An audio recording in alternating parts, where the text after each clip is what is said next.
हाँ बोल।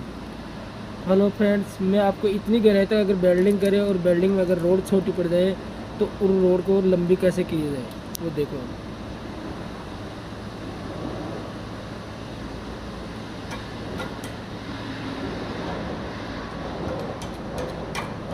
अरे चाल जरा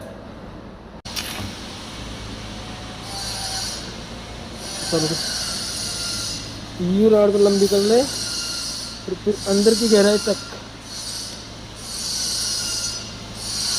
ये तक अपना वेल्डिंग कर सकते हैं। देखो कितनी लंबी रॉड हो गई।